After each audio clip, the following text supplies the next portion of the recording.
Hello everyone, welcome back to the channel. आप लोगों का स्वागत है। अभी हमने डेप्रिसिएशन में स्ट्रेट लाइन और रिटर्न डाउन खत्म कर लिया। आज हम बात करेंगे प्रोविजन मेथड की।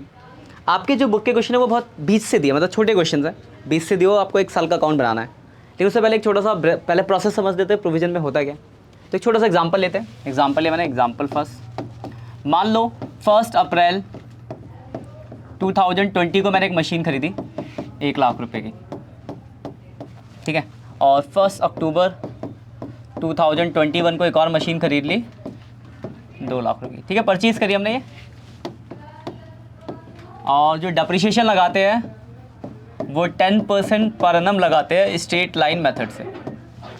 ऐसा क्वेश्चन एकदम स्टार्टिंग में कर रहे थे आपने, लेकिन यहाँ पर वहाँ पे क्या होता था, हमें सिर्फ बोला था कि मशीनरी अकाउंट बनाओ। बट इस क्वेश्चन में बोला गया कि आपको मशीनरी के साथ साथ प्रोविजन फॉर डेप्रिसिएशन अकाउंट भी बनाना है। अब ये होता है क्या, तो ध्यान रखना, जब ऐसा बोला जाएगा तो आपको 2 अकाउंट बनाने पड़ेंगे। एक तो बनेगा आपका मशीनरी का अकाउंट, एक आप मशीनरी का अकाउंट बना दोगे। फॉर्मेट आप जानते ही हो, date, particular, amount, date, particular, amount.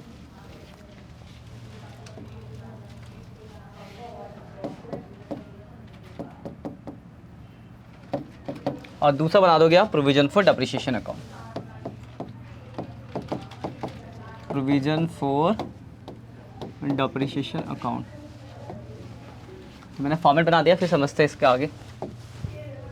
Date, particular, amount, date, particular, amount. ऊपर लिख लोगे डेट, पर्टिकुलर, अमाउंट। अब बात समझते कि व्हाट इज प्रोविजन। अभी तक हम क्या करते, एक सिंगल अकाउंट बनाते थे मशीनरी का, ठीक है, और इसी में मशीन खरीदते तो यहाँ लिखते थे, एंड पे यहाँ डेप्रिसिएशन लगाते थे और बैलेंस लिख देते थे। फिर अगले साल फिर लिखते थे बैलेंस, फिर खरीदा तो लिखा, फिर डेप्रिसिएशन लगाया, बैलेंस लिखते। मतलब सारा काम हम सिर्फ मशीनरी अकाउंट के अंदर ही करते थे। लेकिन अगर क्वेश्चन में बोला गया कि provision for depreciation account maintain करो, तो प्रोविजन फॉर डेप्रिसिएशन मेंटेन करने का मतलब है कि आप एसेट्स का अलग अकाउंट मेंटेन करो और डेप्रिसिएशन के लिए अलग अकाउंट बना रहे हो। जैसे यहाँ पे जो क्वेश्चन था, आपने क्या किया था, तो आपने 1 अप्रैल 2020 को एक मशीन खरीदी। खरीदेंगे तो कहाँ लिखते हैं, डेबिट साइड में। खरीदना लिखेंगे टू बैंक अकाउंट। कितने की मशीन खरीदी हमने, 1 लाख रुपए की मशीन खरीदी। कोई दिक्कत इसमें। एंड होगा कब, 31 मार्च 2000। मान लो 3 साल का अकाउंट बनाना है, ठीक है ना, 3 साल का अकाउंट बनाना है। एंड हुआ और तो कुछ खरीदा नहीं, तो एंड पे क्या लगता था, डेप्रिसिएशन। तो अभी तक हम यहाँ डेप्रिसिएशन लगाते थे, पर अब इस अकाउंट में डेप्रिसिएशन नहीं लगाओगे, क्योंकि आपने डेप्रिसिएशन के लिए एक separate provision for depreciation maintain कर रखा है। तो जो डेप यहाँ लगना था वो डेप कहाँ पे लगेगा, यहाँ पे। तो 31 मार्च 2021 को आप यहाँ पे डेप्रिसिएशन लगा दोगे। तो 1 लाख की मशीन थी तो कितने का डेप्रिसिएशन हो गया, 10,000 का। पहला साल खत्म, टोटलिंग करते, इस साल इस अकाउंट का टोटल करेंगे तो देखो 10,000, तो इधर की साइड 10,000 का बैलेंस बच जाएगा। 31 मार्च 2021 टू बैलेंस CD 10,000। और ये अगले साल का क्या हो जाएगा, बैलेंस हो जाएगा 1 अप्रैल 2021 बाय 10,000 का बैलेंस हो गया अगले साल। जो क्लोजिंग हो अगले का ओपनिंग, उसकी भी कोई टोटल करते हैं, इसकी भी करते हैं टोटलिंग। इसकी करें 1 लाख, 1 लाख, इधर आ गया बाई बैलेंस CD 1 लाख रुपए का। ये अगले साल का बैलेंस हो जाएगा 1 अप्रैल 2021।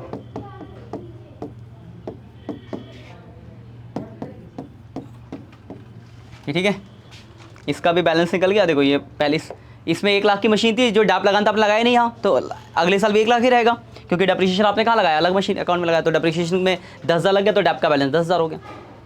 अब दूसरे साल में क्या होता है, दूसरे साल में आपने एक और मशीन खरीदी अक्टूबर 21 में, तो अक्टूबर 21 की डेट डालेंगे, खरीदिए तो यहाँ टू बैंक लिख देंगे। 2 लाख की मशीन खरीदी, एंड कब होगा, 31 मार्च को। और एंड पे क्या लगता है, डेप्रिसिएशन।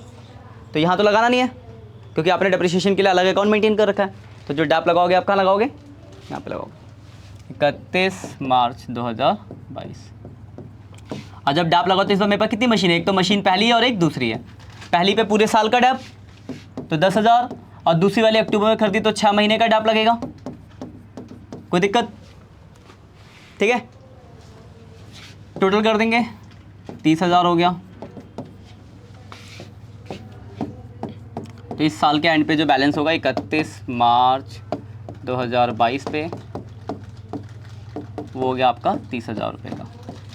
30,000 का बैलेंस आ गया। ये आपके नेक्स्ट ईयर का बैलेंस हो जाएगा 1 अप्रैल 2022 बाई बैलेंस BD। ये आपके 2 साल हो गए। 2 साल में कोई दिक्कत? इसका भी 2 साल हो चुका था, इसका टोटल कर देते हैं 3 लाख हो गया। 3 लाख रुपए में से घटाएंगे, घटाने के लिए तो कुछ है नहीं यहाँ, तो बैलेंस CD कितना हो गया आपका 3 लाख रुपए। ये आपके नेक्स्ट ईयर का बैलेंस हो जाएगा 1 अप्रैल 2022 टू बैलेंस BD कितना 3 लाख।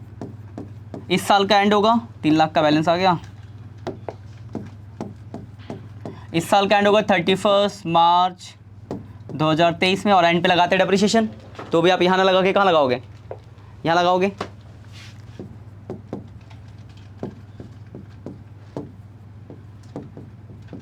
पहली मशीन पे दूसरी मशीन पे, तो पहली पे 10 और दूसरी मशीन पे कितना लगेगा 20, टोटल कर लिया 60,000 हो गया।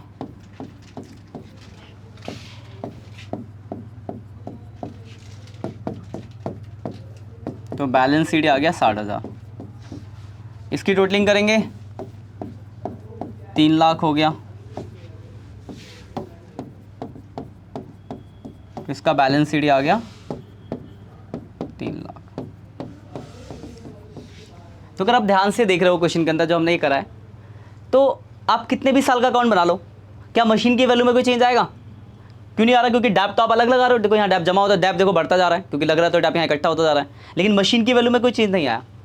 तो जब हम provision for depreciation account maintain कर, समझाने के लिए बताया ये कहानी कि जब हम प्रोविजन फॉर डेप्रिसिएशन मेंटेन करते हैं तो आप 2 सेपरेट अकाउंट बनाते हो, एक एसेट्स का और एक डेप्रिसिएशन, प्रोविजन फॉर डेप्रिसिएशन का। तो चाहे कितने भी साल हो जाए, एसेट्स की वैल्यू जो होती है, यहाँ की जो वैल्यू ओरिजिनल कॉस्ट के बराबर ही है। पहले 1 लाख खरीदी, फिर 2 लाख, तो 3 लाख है। तो एसेट्स की वैल्यू में चेंज कभी भी नहीं आता जब तक कि आप बेचो ना। बेचोगे तो कम होगा, कैसे होगा वो भी हम सीख जाएंगे अभी क्वेश्चन के अंदर, जो आपके बुक के क्वेश्चन है। और एक चीज़ और दूसरी चीज़ आपने क्या सीखी, तो देखो एसेट्स का बैलेंस किस साइड होता है, बैलेंस BD डेबिट साइड, लेकिन प्रोविजन का बैलेंस किस साइड होता है, क्रेडिट साइड। ठीक है ना? आपके बुक में ऐसे क्वेश्चन है, आपके बुक में 2 ही क्वेश्चन है, तो क्या है, सीधे एक आपको बैलेंस दिया दोनों का, तो एसेट्स का बैलेंस डेबिट में आएगा, प्रोविजन का क्रेडिट में, और बेचने के बारे में लिखा गया। ऐसे क्वेश्चन है, मतलब 20 से किसी एक आखिरी, मतलब खरीदने से नहीं, सीधे बीच में यहाँ से बैलेंस दिया, फिर यहाँ से क्वेश्चन करो, 1 साल का अकाउंट बनाना है। पर उससे पहले ये पीछे क्या लॉजिक समझाना था, बेसिक्स, कि प्रोविजन जब लगता है तो आपका एसेट्स और डेप्रिसिएशन अलग अलग मेंटेन हो रहा होता है, तो आपके एसेट्स में कोई भी चेंजेस नहीं आते, चाहे कितने भी साल हो जाए, क्योंकि डैप अलग प्रिपेयर्ड हो रहा है। यहाँ तक ठीक है? अब आते हैं चलो बुक के क्वेश्चन बहुत ही छोटे, बहुत आसान है, जब देखते हैं। देखो 2 क्वेश्चन है, 14 15 है, बताओ 14 कराऊँ 15 कराऊँ, दोनों सेम है। 15 कराता हूँ, है ना, पिछली बार 14 कराया था, 15 कराता हूँ, 14 आप लोग कर लेना। देखो यहाँ 2 अकाउंट बनेंगे, मैं अकाउंट बनाता हूँ, फिर क्वेश्चन देगा, आप लोग बुक निकालो जब तक। एक बनेगा मशीनरी अकाउंट, डेट,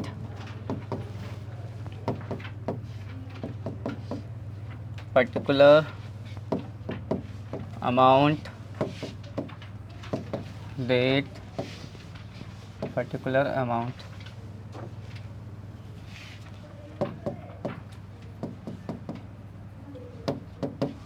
और दूसरा बनाएगा आपका provision for depreciation account, provision for depreciation account. लिखने के स्टेप्स ध्यान रखें कैसे कैसे आपको लिखना है, बस ये बहुत ही छोटा और आसान सा क्वेश्चन है, बस लिखने के तरीके, मतलब जो स्टेप्स है उसको आप बस दिमाग में रखना आपने कि ये करना है आपको। Date, particular amount, date, particular amount.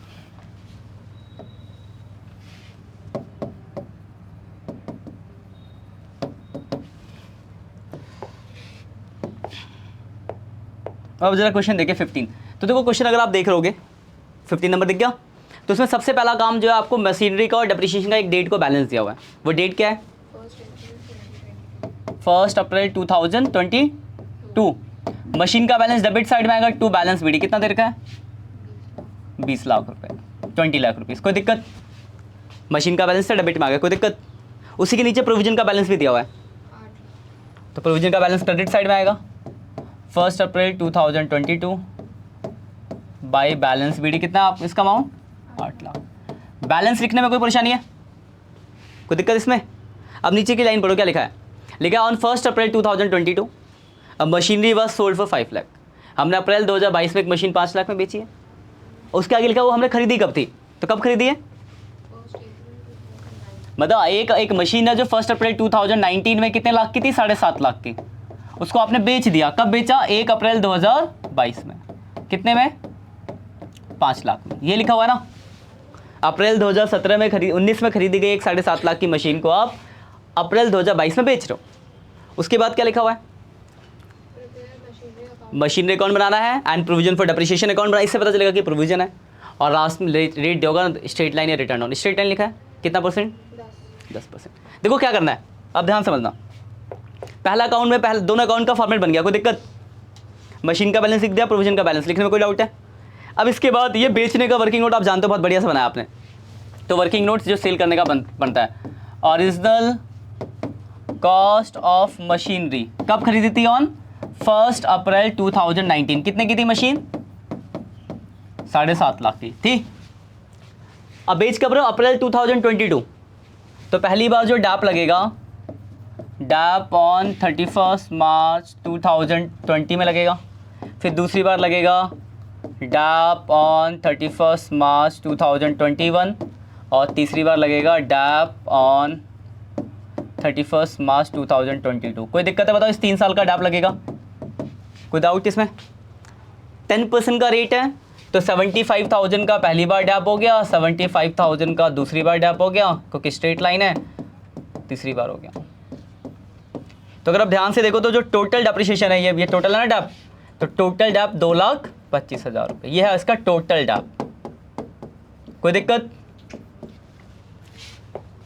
अब देखो इसमें से टोटल डैप घटा देंगे तो वैल्यू बची 5,25,000 और आपने जिसको सेल करा है वो कितने में करा है? 5 लाख में। तो आपको 25,000 रुपये का लॉस हो गया, लॉस ऑन सेल। यहां तक कोई परेशानी है? ये पुराना है वर्किंग नोट, कोई डाउट है तो बताओ। क्लियर है? अब आता लिखने का तरीका ध्यान रखना कि इसको भेजेंगे कैसे। यहाँ ध्यान से समझना। ये जो पहला अकाउंट है, सबसे पहला काम हम ये देखेंगे कि किस दिन को बेचा, वो डेट डालो। डेट कब बेचा हमने? 1 अप्रैल 2022। देखो साल का स्टार्टिंग भी अप्रैल में हो रहा है और बेच भी कब रहे हो आप? अप्रैल में। तो क्या करंट ईयर में कोई डैप लगेगा? अगर कोई करंट ईयर में डैप लगता है, यहाँ पे जुलाई अगस्त कोई और डेट होती है, सबसे पहला काम यही है। कोई और डेट होती तो उतने दिन का और डैप लगता, तो वो जो डैप लगता है वो आप यहाँ पे लगाते। कहाँ लगाते? डैप यहाँ लगता है। तो इसलिए मैं स्टार बनाता हूँ, यहाँ लिख भी देता हूँ current year dep, current year dep, जो कि इस क्वेश्चन में लगने की जरूरत नहीं है। होती तो आप उसको यहाँ लिखते। पहला काम हो गया, इसका भी याद रखना, ठीक है ना? इसमें इसकी जरूरत नहीं है। इसके बाद क्या करना है? तो इसके बाद यहाँ पे 3 चीज़ें आएंगी। पहला आएगा बाई प्रोविजन फॉर डैप। पहले आता था डैप, तो यहाँ पे आएगा डैप की जगह प्रोविजन फॉर डैप। दूसरा क्या आता था? बैंक जितने में सेल किया। और तीसरा क्या आता था? प्रॉफिट और लॉस। देखो इससे पहले वाले क्वेश्चन में क्या होता है कि हम हर साल डेप्रिसिएशन घटाते हुए आ रहे होते थे, तो इसमें सिर्फ करंट ईयर का ही डैप लिखते थे। पर अब क्या, जब मैंने मशीन के लिए प्रोविजन अकाउंट अलग से बना रखा है, तो क्या मैंने डैप घटाया होगा अब तक? एक बार भी नहीं घटाया होगा। तो उस मशीन का जो टोटल डैप है वो लिखेंगे। तो टोटल डैप अभी आपने निकालता कितना था? 2,25,000। ये था टोटल डैप, वो आ गया। बेचा कितने में आपने? 5 लाख में। और लॉस कितना है? 25,000। कोई दिक्कत क्या? प्रोविजन ये याद रखो। डैप यहाँ क्या आता है? डैप आता था ना, ऐसे याद रखो, यहाँ डैप आता था। इससे पहले में क्या होता था कि हर साल का डैप घटता हुआ आ रहा था, तो सिर्फ करंट ईयर का लिखते थे। पर अगर आप प्रोविजन मेंटेन करो तो आपने डैप घटाया क्या? तो पूरा डैप लिखेंगे। अब पूरा डैप कितना है? तो ये वर्किंग नोट से देखो कितना है पूरा डैप। बाकी नहीं, सेल में, बाकी में तो लगता ही नहीं। यहाँ तो कितना है टोटल डैप? 2,25,000। सेल का ही कॉन्सेप्ट सीख रहे हो आप। सेल में क्या होगा? तो जितना भी टोटल डैप होगा वो टोटल डैप आप यहाँ लिख दोगे, क्योंकि अब तक आपने डैप घटाया ही नहीं था। फिर जितने बेचा जो प्रॉफिट लॉस खत्म, कोई दिक्कत? अब इस वाले अकाउंट की टोटलिंग हो जाएगी 20 लाख इतना करते ही 6 नंबर में आएगा तो 3 नंबर हो गए आपके। 31 मार्च को एंड होगा, एंड पे लगेगा बैलेंस सीडी, क्योंकि डेप्रिसिएशन तो दूसरे अकाउंट में लगेगा। तो 12,50,000 का बैलेंस आ गया। घटा के लिख दिया, जैसे निकालते ना बैलेंस, जोड़ा घटाया। ये वाला अकाउंट क्लियर है। अब इस वाले अकाउंट पे आते हैं, जरा ध्यान से देखना। तो देखो, जिस दिन को बेचा उस दिन की डेट डालेंगे, जिस दिन बेचेंगे, और उस मशीन का जो टोटल डेप है, यहाँ जमा हो रहा था ना डेप, अब वो यहाँ से भेजना पड़ेगा। तो यहाँ लिख देंगे टू मशीनरी। यहाँ आएगा टोटल डेप, कितना टोटल डेप? 2,25,000। तो देखो डेप का यहाँ 2 जगह गया, यहाँ आया डेप इसके क्रेडिट में और इस वाले अकाउंट के डेबिट में। हम क्या कर रहे हैं, इस वाले अकाउंट से डेप्रिसिएशन को घटा रहे हैं और उस वाले अकाउंट में भेज रहे हैं। तो इसलिए इसके डेबिट साइड, उसके क्रेडिट साइड, यही आपको याद रखना है। यहाँ तक ठीक है। अब क्या हुआ, और कुछ तो हुआ नहीं। सेल में क्या क्या हुआ, सेल में देखो क्या हुआ, यहाँ से डेप खत्म हुआ और यहाँ पे 3 चीज़ें आ गई, और कुछ था नहीं क्वेश्चन में। इसकी टोटलिंग हो गई, इसकी टोटलिंग होगा तो जो एंड पे डेप लगता है, तो 31 मार्च को जब क्लोजिंग करेंगे तो डेप लगा देंगे। तो देखो आपके पास जो मशीनरी थी 20 लाख की थी, जिसमें से आपने 7.5 लाख की एक मशीन बेच दी है, तो बची कितनी? 12.5 लाख रुपए, 12,50,000। तो उस 12,50,000 पे डेप्रिसिएशन लगा देंगे। तो 12,50,000 का 10%, 1,25,000। फिर इसकी टोटलिंग कर देंगे, 9,25,000, और घटा देंगे तो जो बैलेंस आ जाएगा आपका 7 लाख रुपीज़ का बैलेंस आ जाएगा। 31 मार्च 2023। ठीक है। तो यार क्या क्या प्रोसेस यार को, पहले वर्किंग नोट बनाना है, पहले ये बैलेंस लिख दिया ओपनिंग का, वर्किंग नोट बनाया। उसके बाद देखना है कि क्या यहाँ पे डेट, क्या अप्रैल की जगह कोई और डेट होती तो यहाँ पे डेप लगाते जो जरूरत नहीं पड़ी यहाँ। उसके बाद टोटल डेप, इसके डेबिट, इसके क्रेडिट, जितने बेचा जो लॉस, इस अकाउंट की टोटलिंग, इस अकाउंट की टोटलिंग कर रहा है, एंड में जो बची हुई मशीन उस पर डेप। ये क्वेश्चन खत्म हो गया। इसके बाद ये आपका ही है। ठीक है। तो जो ऑनलाइन बच्चे इसको लिख लो जरा। मैं एक बार बताऊँ, फिर एक चीज़ और बताऊँ छोटी चीज़, उसके बाद हम बुक पे आएंगे। एक क्वेश्चन है वो तुम करना। ये एग्जाम्पल था पहला, ये पहला पेज स्क्रीनशॉट ले लो आप, ये दूसरा पेज, ये तीसरा पेज, ये 15 नंबर क्वेश्चन है, ये चौथा पेज और ये 5वां पेज।